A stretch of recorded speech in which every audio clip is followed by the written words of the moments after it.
Hola, buenas tardes a todos. Bueno, yo voy a tratar de ser lo más breve y concisa posible. No voy a dar un trabajo de investigación, sino más bien voy a traer preguntas que no tienen respuestas. O más bien, tiene dos respuestas contradictorias.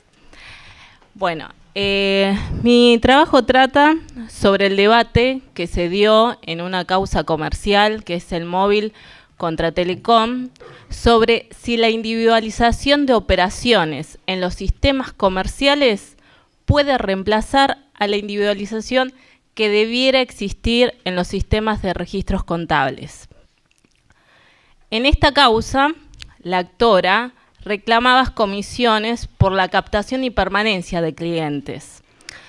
Y la demandada negaba su pago porque decía que no cumplía los requisitos para acceder a comisionar. El principal requisito era que los clientes captados por este agente pagaran en tiempo y forma. Pero ¿qué pasa? Cuando se hace la pericia contable, la perito dice: yo no puedo saber si los clientes captados por la actora pagaron en tiempo y forma porque no había una individualización en los registros contables de las cobranzas realizadas por la demandada. Entonces, la demandada obviamente se opone de todas formas y dice: no, yo no tengo que llevar subdiarios. Yo lo tengo en mi sistema comercial y entonces en mi sistema comercial estaría suplantando al subdiario. La perito se opone, sigue con su postura, fundamenta en normativa, doctrina y en alguna jurisprudencia, y entonces esto va a resolución judicial. El juez de primer grado sentencia en el mismo sentido que la perito y da algunas definiciones precisas que la voy a leer para que nos dé una idea de qué es lo que está diciendo. Dice así: debemos considerar al libro como almacenamiento primario del sistema de registro contable, no exclusivo, ya que el Código Civil y Comercial otorga la posibilidad de utilizar otros medios alternativos de almacenamiento a través de lo dispuesto en el artículo 329 y regulado para las sociedades mediante la Resolución 7 de 2015, en sus artículos 326 a 335. Y en cuanto al libro diario en particular, el 327 dispone que en él se deben registrar todas las operaciones relativas a la actividad de la persona que tienen efecto sobre el patrimonio, individualmente o en registros resumidos que cubran periodos de duración no superiores al mes. Estos resúmenes deben surgir de anotaciones detalladas practicadas en subdiarios, o sea, el juez de grado coincide con la perito, los que deben ser llevados en las formas y condiciones establecidas en los artículos 323, 324 y 325. Ahora bien, con esta decisión judicial, la demandada no se queda muy contenta. Entonces, va a Cámara. Y Cámara, ¿qué nos dice? Patea el tablero, para decirlo. No se advierte, en principio, al menos con los elementos que se disponen, que pueda exigírsele a la demandada Telecom Personal un libro subdiario de cobranzas, pero sí un sistema informático que detalle contablemente en forma individual y separada todas las cobranzas de las firmas.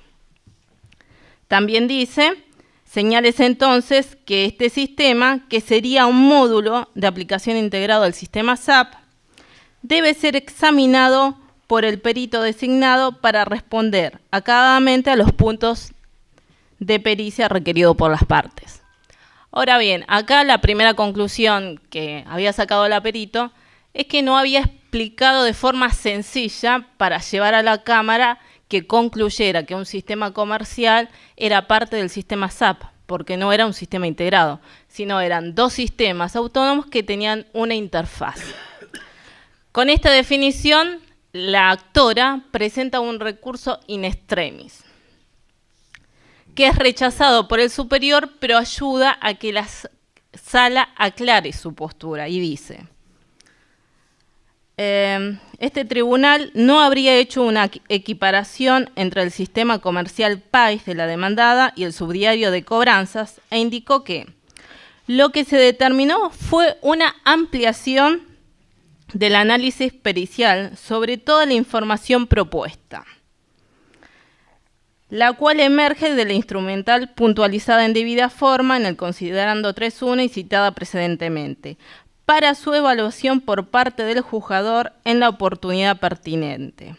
Ello a fin de contar con todos los elementos de juicios necesarios para analizar la información existente y determinar si se corresponde con una adecuada integración de un sistema contable y sus condiciones de autenticidad, lo cual incluye un examen de la posibilidad de alteración o manipulación, no como mera suposición, sino como verosimilitud en la apreciación del caso concreto. O sea, acá se le está pidiendo al perito que diga si el sistema puede o no puede ser manipulado, lo que traería a colación que nos tenemos que preparar y capacitar también en informática y en seguridad de la información para o poder analizar esto o hacer las preguntas correctas al ingeniero en informática. Bueno, de todo esto todavía no tenemos una apreciación si va a tener, si los libros llevados en legal forma van a tener alguna apreciación judicial, si son válidos o no como prueba en juicio, si tienen o no la individualización de las operaciones. Pero sí tenemos dos cosas para analizar, que nos están pidiendo que veamos la seguridad y por otra parte que el examen que hacemos sobre los registros contables tiene que ser más exhaustivo.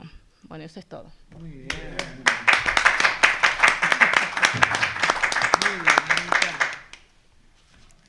Continúa.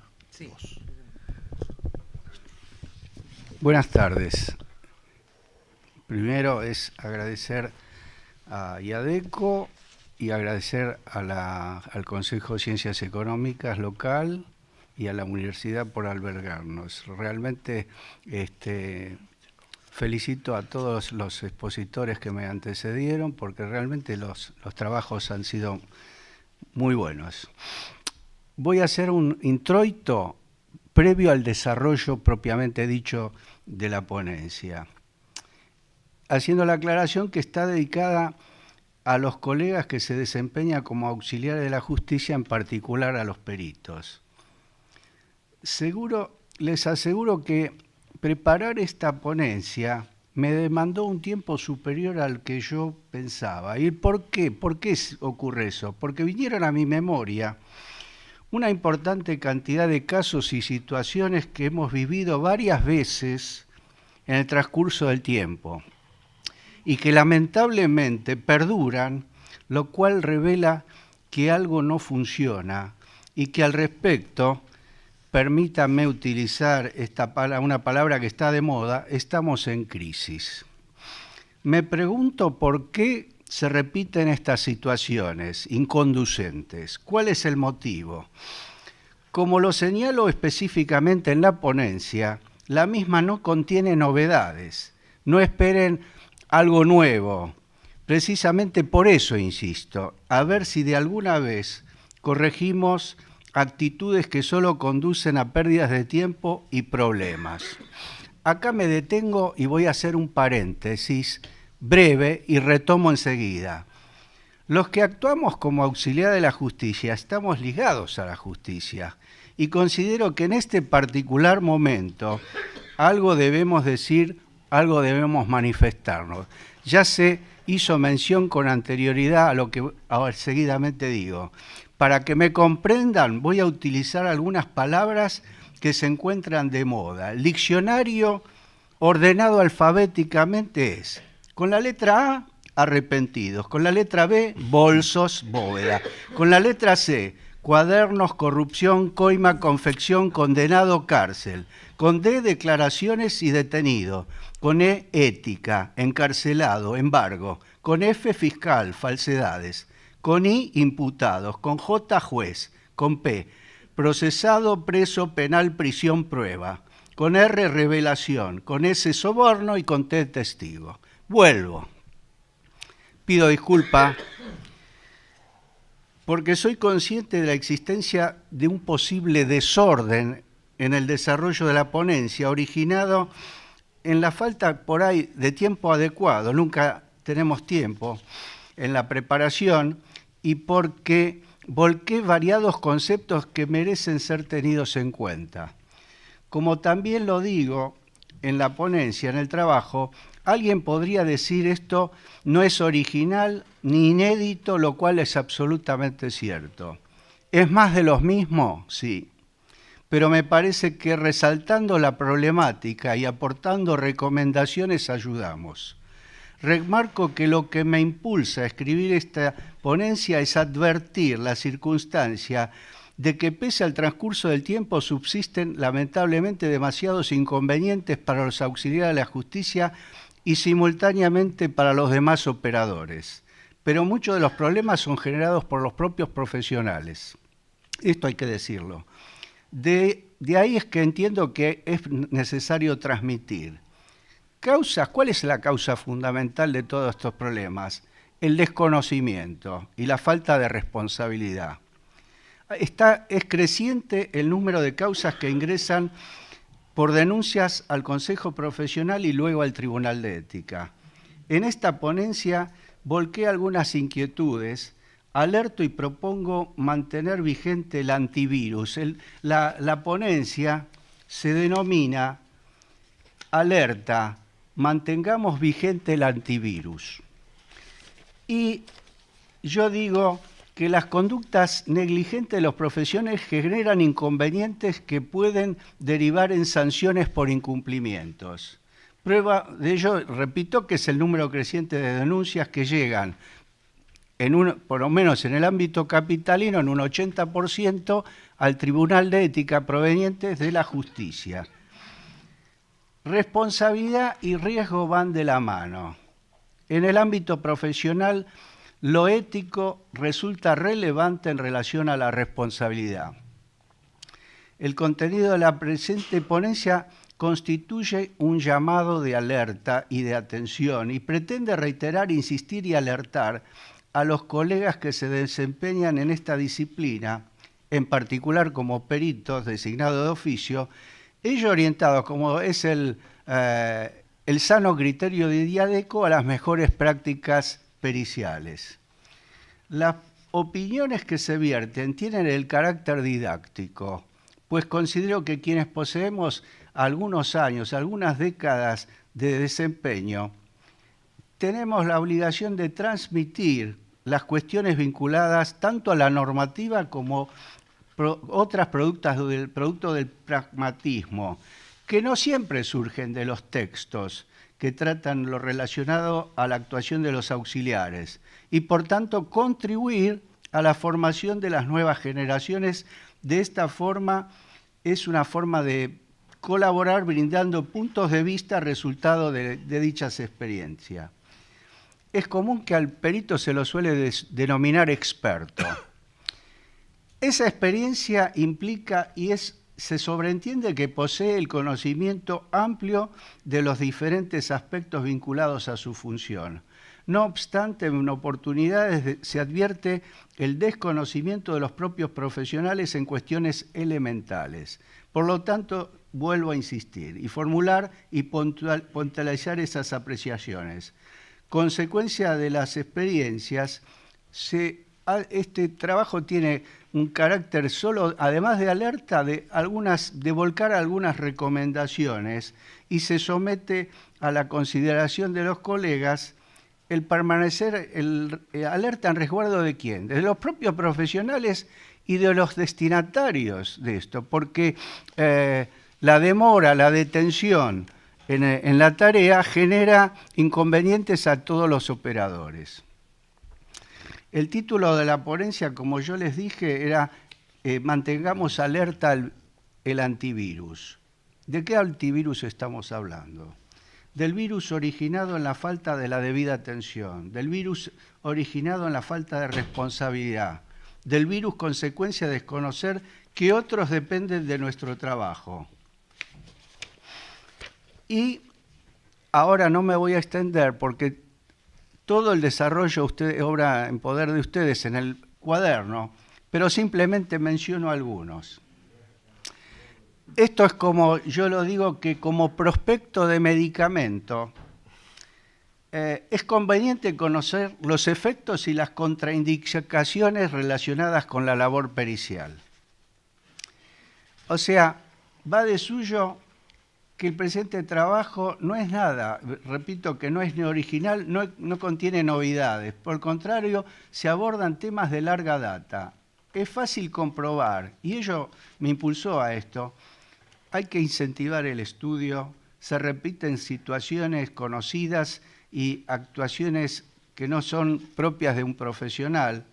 Y yo digo que en el título yo puse advertencias y precauciones en la labor pericial, recomendaciones. Alguien puede decir, repasemos. ¿Repasemos qué? Repasemos lo que hay la obligación que tiene el profesional al aceptar un cargo.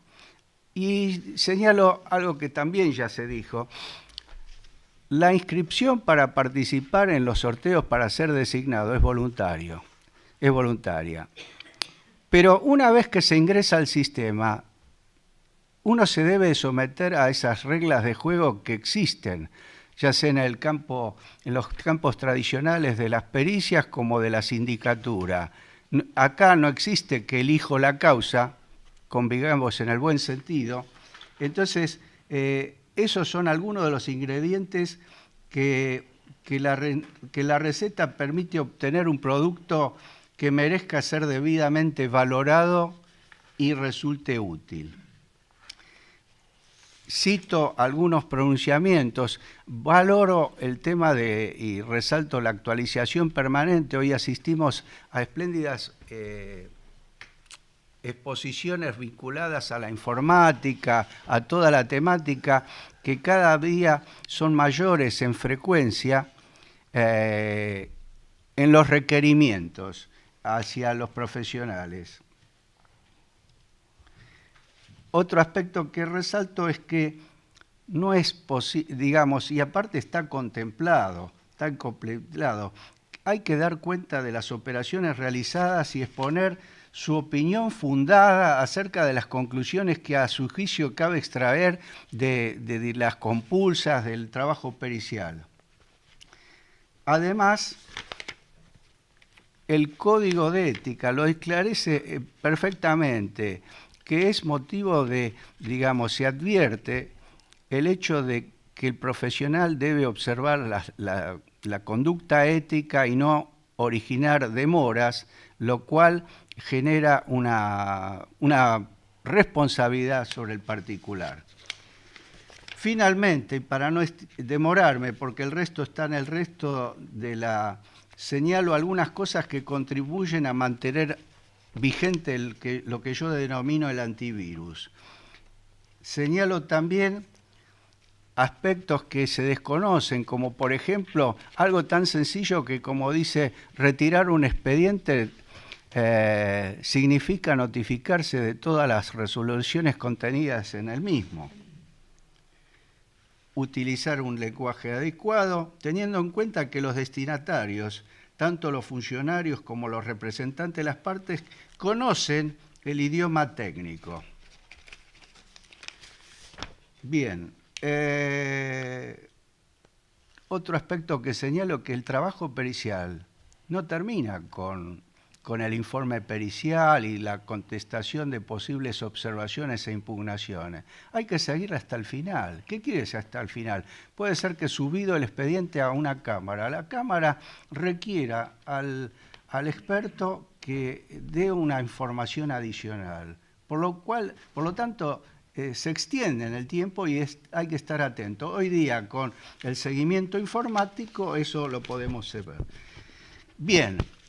Termino con las conclusiones. Yo digo que es muy cierto que la labor de los expertos en la justicia no se encuentra todavía debidamente valorado por las disposiciones y por los funcionarios que deben, a través de los honorarios, reconocer y compensar el trabajo profesional. Ello, pese a que nos afecta pese a ello que nos afecta, una vez designado el profesional, esto no es motivo, no es óbice para cumplir con las mandas judiciales y actuar con la debida responsabilidad y diligencia. El beneficioso avance tecnológico es necesario y hay que reconocer que el mismo en ocasiones conspira o atenta contra el raciocinio. Hoy se habló mucho de todo un léxico que nos resulta a veces desconocido, novedoso, y es un aluvión que se nos vino y se nos va a continuar viniendo encima. Entonces, es muy común que grandes empresas, bancos, compañías de seguros le mandan, ni siquiera el profesional se constituye en el lugar donde se encuentra la documentación, y entonces él, de alguna forma, entre comillas, da fe a lo que le mandan, sin hacer la respectiva verificación y asegurarse que lo que le mandan se ajusta a lo que la documentación y el respaldo debe tener.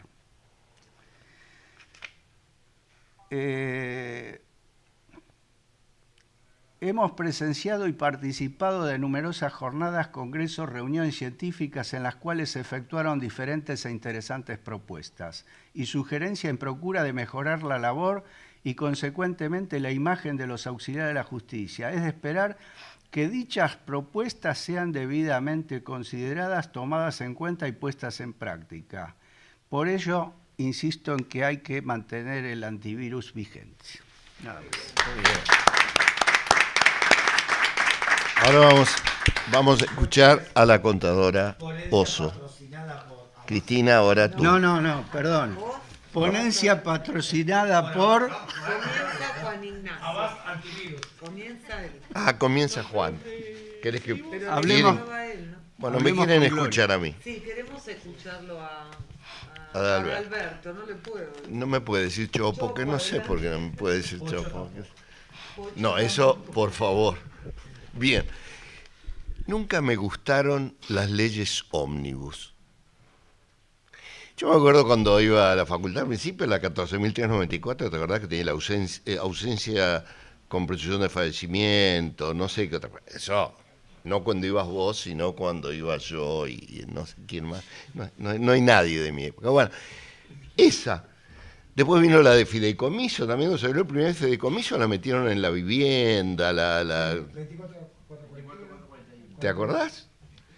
Y ahora está esta que Marcelo ha traído con todo acierto y que a mí me encanta que lo haya traído a él porque me dio pie para esto que es muy puntual, es una advertencia, veamos qué hacemos, si nos toca ser legisladores no hagamos lo mismo, no hagamos leyes ómnibus. A mí me parece que las leyes tienen que ser puntuales o si no tendría que haber, como forma de obtener una salida, que en las leyes a las cuales se refiere se agregue esa parte en la cual se está reformando. Acá nos metimos, yo creo que fundamentalmente con la ley de mercado de capitales, y quizás para evitar que la ley de mercado de capitales volviera a tener el artículo 20 o pasara inadvertido, le metieron un nuevo título de crédito. Tenemos un nuevo título de crédito normado en el sistema jurídico cambiario argentino. Ahora la letra de cambio, cheque, pagaré, los bonos, las acciones que cotizan en bolsa, que Camerini alguna vez controló, y no sé cuántas otras cosas que son títulos de crédito que ahora los dividimos en dos partes, porque tenemos una teoría general. Una parte es cartular, el cheque, acciones ya no quedan más, me dijeron que quedaba una de Ledesma, una. Los demás son todas emitidas como acciones escriturales, la informática entra en todo esto. Esta es no cartular, es informática, pero resulta que la metieron en la ley ómnibus y se olvidaron de toda la teoría aún contenida dentro del sistema de títulos valores, como llamamos ahora, títulos valores, porque no tiene ninguna de las características de los títulos valores.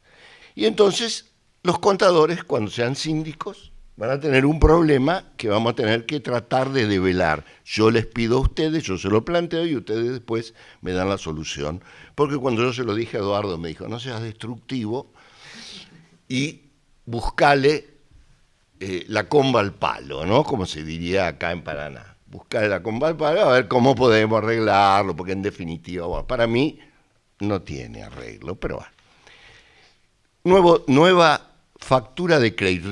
Hay entre los títulos valores, uno de los títulos valores, nuestro sistema es radial, tenemos una teoría general y después tenemos todo alrededor, los diferentes títulos normados, tiene una ley específica, que además le hicimos 150.000 veces y 150 veces resultó derogada por el desuetudo, la factura que se llamó factura conformada en sus orígenes, después le pusieron factura no sé cuánto, pues ahora se llama factura de crédito. Bueno, 24 760. Bien. Tampoco levantó vuelo. ¿Cómo no levantó vuelo la factura conformada? Porque no hace al ser nacional.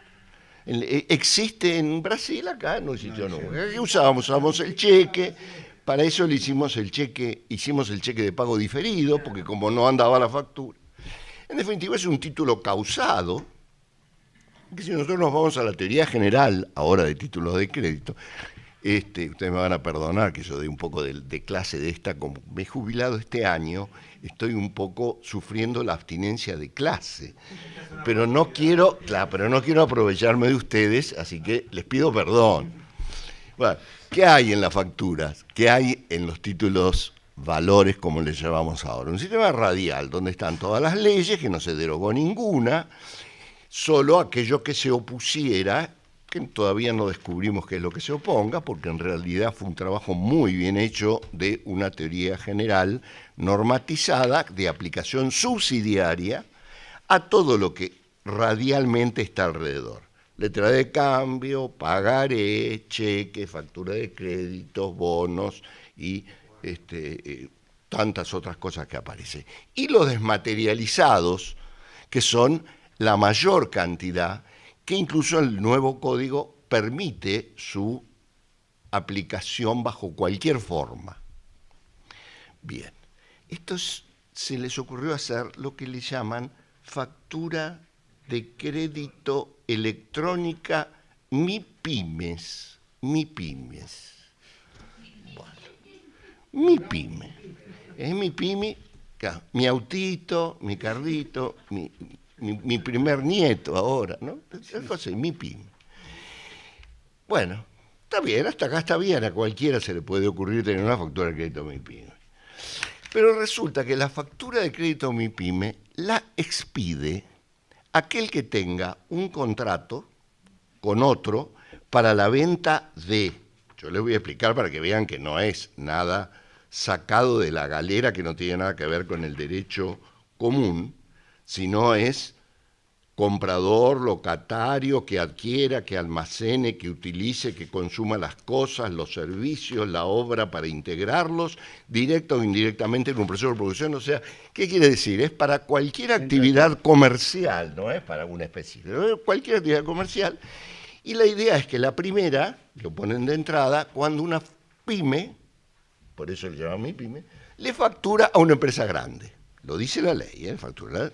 Pero después en el otro artículo dice, el régimen aprobado será optativo por operaciones entre empresas pequeñas, medianas, más o menos. Así que sirve para todo. En la cual aquel tipo que entregó, que vendió, que antes mandaba la factura conformada para que el otro se la conforme y se la devuelva, se la manda electrónicamente al que está del otro lado, a su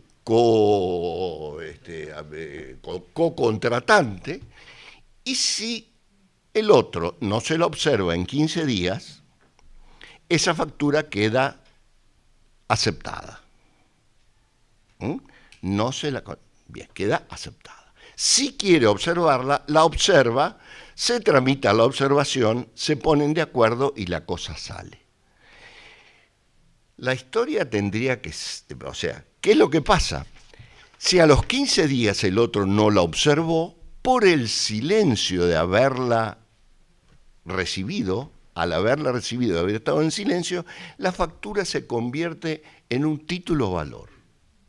Título-valor que tiene el rigor cambiario, pero que no tiene la firma, ni siquiera la conformidad de la otra parte, al haberla recibido. Incluso ni sabemos si la recibió o no la recibió, basta con que él la haya mandado y que esta factura se la haya mandado a la AFIP, porque hay un nuevo organismo regulador de este título-valor. Hasta ahora yo confiaba en la Comisión Nacional de Valores, que es un órgano dependiente del Banco Central, pero no, ahora es la AFIP. Entonces, la AFIP la va a recibir, la registra, y esa factura que está ahí registrada sirve como un título cambiario. Sin la firma, sin la declaración unilateral de voluntad, que es el fundamento jurídico en el cual se basa el libramiento del cheque, que tiene la firma de cuenta correntista, del pagaré, de la letra. Tan es así, la letra de cambio es famoso, cuando nosotros se lo mandamos al girado, si el girado no la acepta, el girado se quedó afuera.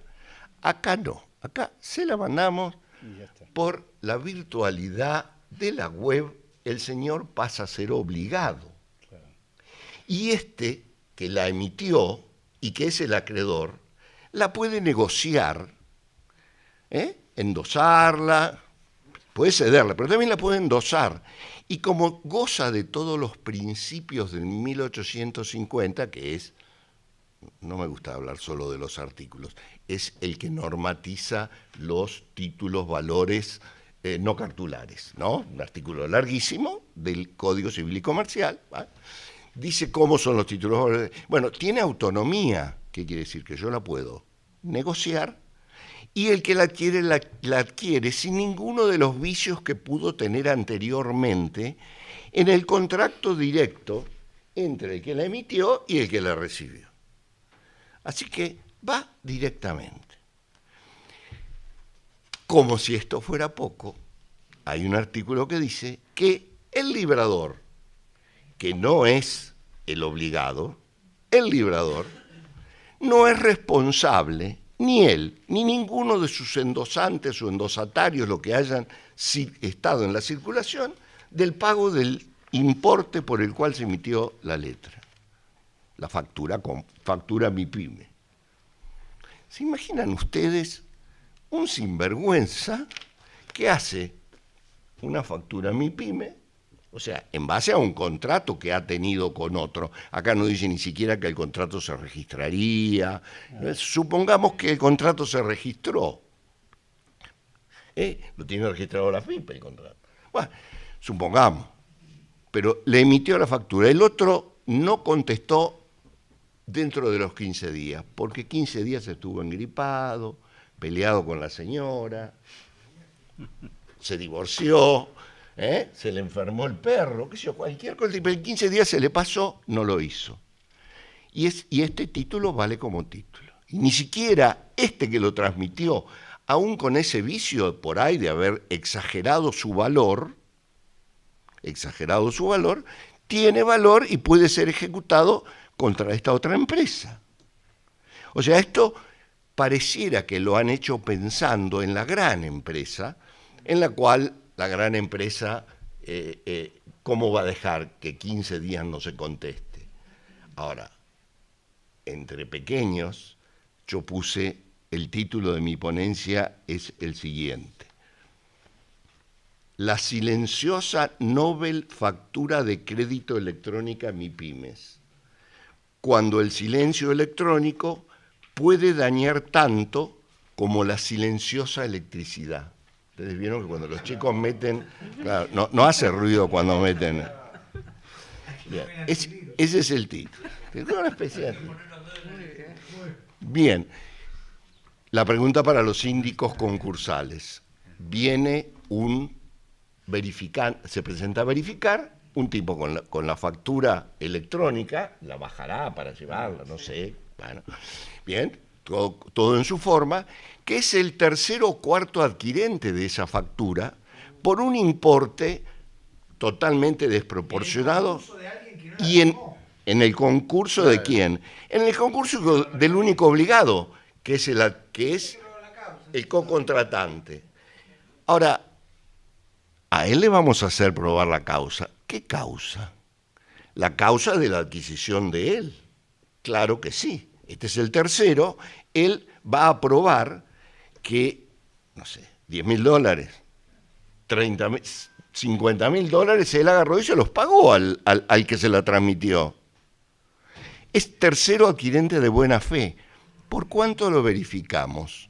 ¿Lo verificamos por los 50 o lo verificamos por lo que en realidad, como dice Eduardo, la causa originaria? Les aclaro que la autonomía habla de adquisición originaria porque la primer originaria expedición del título valor queda solamente con su relación causal entre los dos que la hicieron. Este es el tercero. Bien, bueno, planteo el tema. Quiero decir que desde que lo charlé con Eduardo no se me ocurrió otra cosa mejor que decir que esta es una barbaridad. En fin, le quisieron dar un aliciente a los MIPYMES, muchachos, pueden hacer esto porque la web habilita a tantas cosas que permite también que hasta se puedan hacer títulos valores. Bueno, muchas gracias, nada más.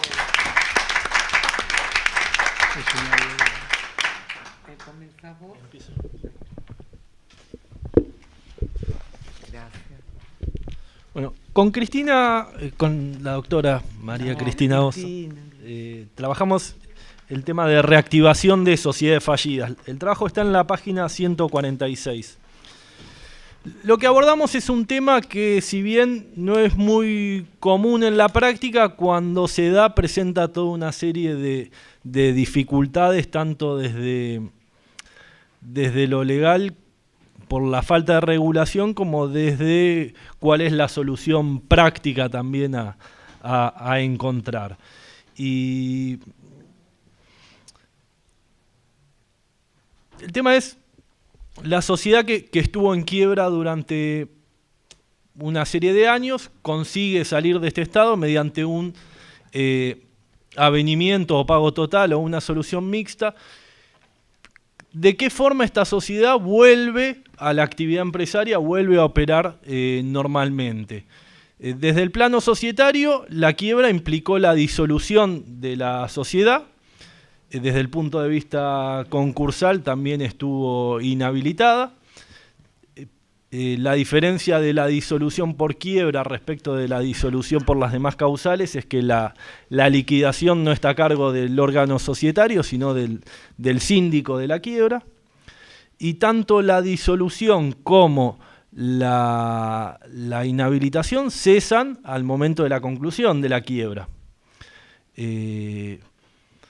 No se aplica en el caso de la disolución por quiebra el artículo 100, reformado por la ley 26.994, de la remoción de las causales de disolución. O sea, para que la sociedad quede, para que cese ese estado de disolución, solo basta con que quede firme la conclusión de la quiebra. No se requiere una decisión adicional del órgano de gobierno de la sociedad, sino que basta con la conclusión de la quiebra.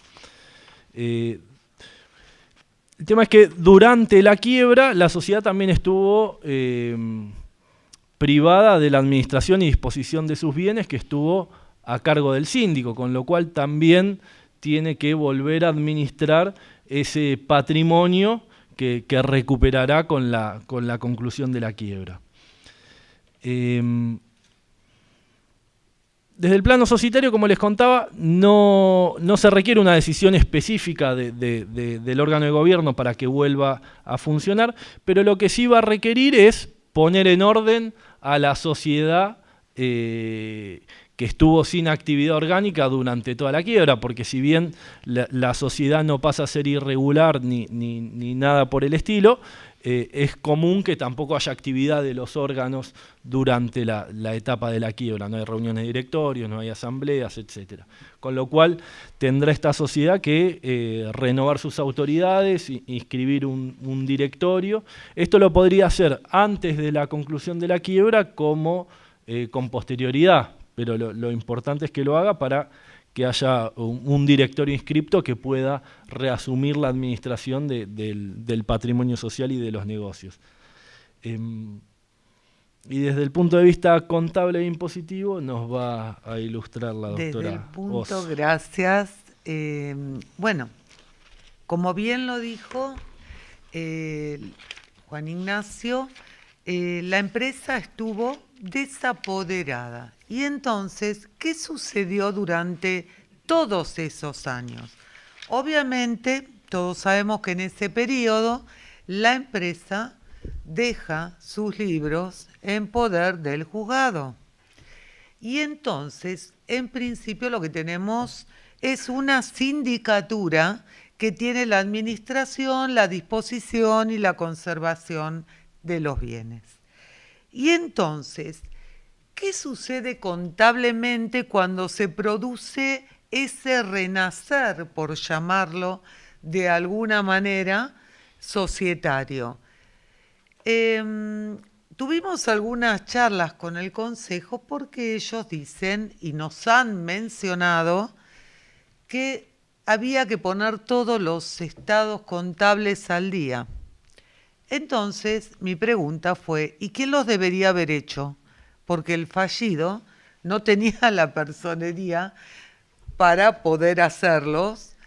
Y, por otra parte, dentro de las múltiples actividades que tiene que realizar el síndico en la quiebra, no está la de justamente hacer los estados contables de la empresa, porque en realidad es un funcionario de la quiebra y no del fallido, la sindicatura, con lo cual era imposible que alguien pudiera hacer los estados contables, más teniendo en cuenta que estamos ante un proceso netamente liquidativo hasta ese momento, porque tenemos que encauzarnos en años que duró el avenimiento. Y por otra parte, ningún estado contable, si vemos el principio general de la RT17, no es una empresa en marcha, está en liquidación. Con lo cual, entonces la pregunta, y lo hemos consensuado, ¿cuál fue? ¿Qué hacer? Entonces, como primer medida, así tipo una receta, lo primero que tuvimos o que se debió hacer es rehabilitar a la Inspección General de Justicia. O sea, rehabilitarse la empresa que durante todos esos años quedó como en un hueco en la profundidad de la nada. Entonces, lo primero que se debió hacer, porque ya es raro que cuente con algún libro societario, pero si no se rehabilita ante la Inspección General de Justicia, mal puede tener los libros del cual cualquier profesional en ciencias económicas pueda expedirse sobre algún tipo de informe. Entonces, bueno, se rehabilita en la IGJ y obviamente se anotan las autoridades y obviamente se solicita la rúbrica de libros. ¿Para qué? No pudimos hacer estados contables y entonces, ¿qué hacer? Como venía de un avenimiento, seguramente tendría activos. Entonces, habría, ¿qué es lo que pudimos armar? Si bien no un estado contable, se pudo armar un inventario de activos y pasivos valuado de acuerdo a normas contables desde el momento que entró en la quiebra, desde el auto de apertura a la quiebra hasta el momento de la rehabilitación. Es decir, en un caso que tuvimos, hubo hasta ajuste por inflación en el medio, o sea que tuvo unos cuantos años. Lo importante que estrictamente tener en cuenta eso y tener en cuenta además que en ese inventario detallado también hubo deudas que se conformaron por el pago de avenimientos, por deudas contraídas para poder levantar ese pasivo, que por otra parte están fuera de la quiebra. Bueno, ese será el primer, digamos, el puntapié inicial del primer ejercicio de la sociedad rehabilitada que comienza nuevamente actividades. Y entonces, ¿qué pasa contablemente con ese primer cierre? Obviamente que más allá de lo que disponga el auditor dictaminante, no va a poder ser menos que salir ese informe con una salvedad nada más y nada menos que la exposición comparativa de saldos que no va a haber. Eso sí lo remarcaron muy bien en el Consejo, obviamente caía de Maduro que así sería. Con respecto a lo fiscal, y bueno, vuelve a nacer nuevamente, o sea que habrá que generarle nuevamente la clave fiscal, relacionarla, y algo que es importante y que nos permite realmente verificar qué es lo que sucedió con esa sociedad, es que durante todos esos años la empresa es como que culminó actividades el día del auto de quiebra. Con lo cual, todas esas declaraciones juradas que tal vez en algún momento quieran o no aparecer, con un multinota y la sentencia donde diga que recién se rehabilita de la quiebra, se da por solucionada. Creo que toqué todos los temas y bueno, en realidad quiero decir que esto que lo contamos no tan cortamente no fue tan sencillo porque hace un ratito hablamos de los estados contables y obviamente para que tengan validez ante terceros y ante órganos fiscales o gubernamentales, es necesaria la firma del contador público en base a informes establecidos por la RT 37, con lo cual, para que tengan esa validez nos tenemos que adecuar. Por eso digo que no fue tan sencillo para nosotros. Realmente, bueno, un placer compartir esta ponencia también con Juan Ignacio. Lo mismo digo.